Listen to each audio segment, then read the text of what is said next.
Welcome. It's so good to be with you on this Wednesday as we get together for a little midweek Bible study and devotional time. So glad that you've taken some time out of your day to join us to dig into God's Word and hopefully be uplifted and encouraged by what He has to say to us. You know, we've been in a series on Sunday mornings, and I hope you'll join us if you haven't been with us, talking about heaven and the reality of heaven. And we spent some time talking about what heaven does for us and a view of heaven. We're going to spend some more time in the series talking about what heaven's going to be like and some characteristics of it. And I'm excited about where we're going, excited about where we've been and what we've talked about so far. But one of the questions that's kind of been lingering for me, at least the past couple of weeks, as we talked about it a little bit on Sunday, and even more so what we're going to, or a little bit more what we're going to talk about on this Sunday as well, is the question, what do you long for? Let's just ask you that question and maybe have you think about that for a second. Maybe even pause the video whenever it is that you're watching this and just think about that question for a moment. What is it that you long for?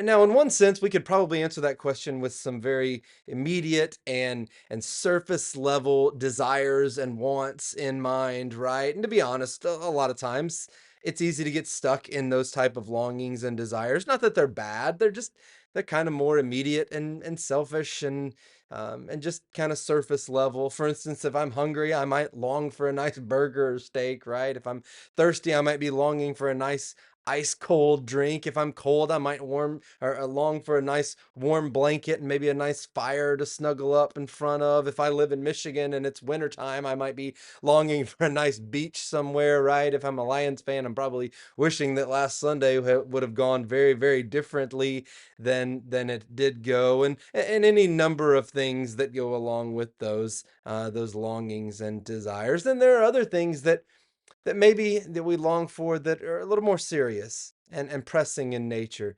Maybe you long for a broken relationship to be put back together. Maybe you long for that illness or that cancer, whatever it is that you're dealing with, to be healed. Maybe you long for a struggling child to get back on a better path. Maybe you long for the financial situation that you're dealing with to be resolved in some way. Maybe you're longing for the job to be restored or whatever it may be.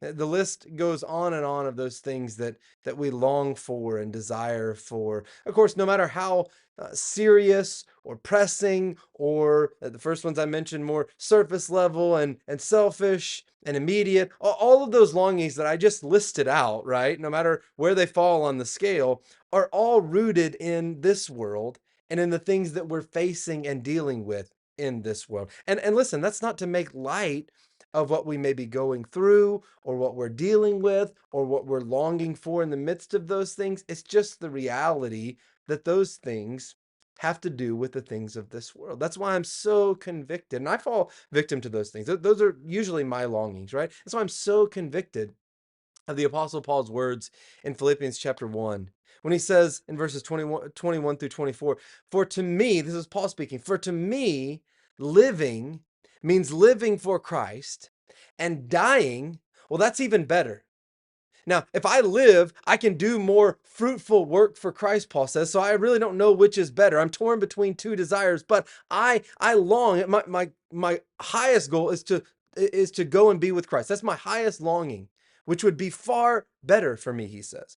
But for your sakes, for the people he's writing to, the church in Philippi at this time, he was writing this letter to, he says, for your sakes, it's better that I continue to live. And so Paul says, of all the things that I long for, at the top of the list is to go and be with Christ. Now, Paul still recognized the kingdom good that he could do while he was still alive, and he was ready to do it as long as he was still alive. But his highest longing was heaven. And in fact, that longing for heaven is what shaped everything else that Paul did while he was still living, even his approach to life over everything else, his viewpoint in life and how he viewed the world. And the same ought to be true for us. And so I ask again, what are you longing for? Can you honestly say that your highest longing, your highest aim is heaven?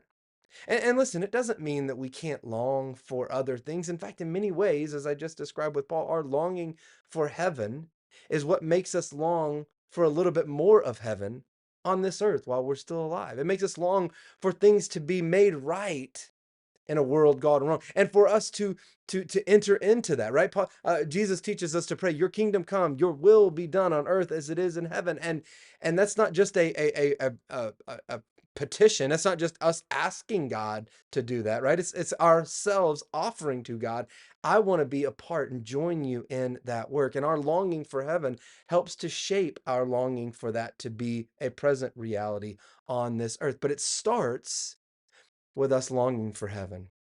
It starts with us longing for that place ultimately that we were created and designed for. It starts with us longing for what one day will be. And in the meantime, we ask God to help us bring at least a little bit of what one day will be into each day that we are given in this life. I long to be with Christ. That's my ultimate longing. And in the meantime, I long to do the best that I can for him until that day comes. Hope you have a blessed day. God bless.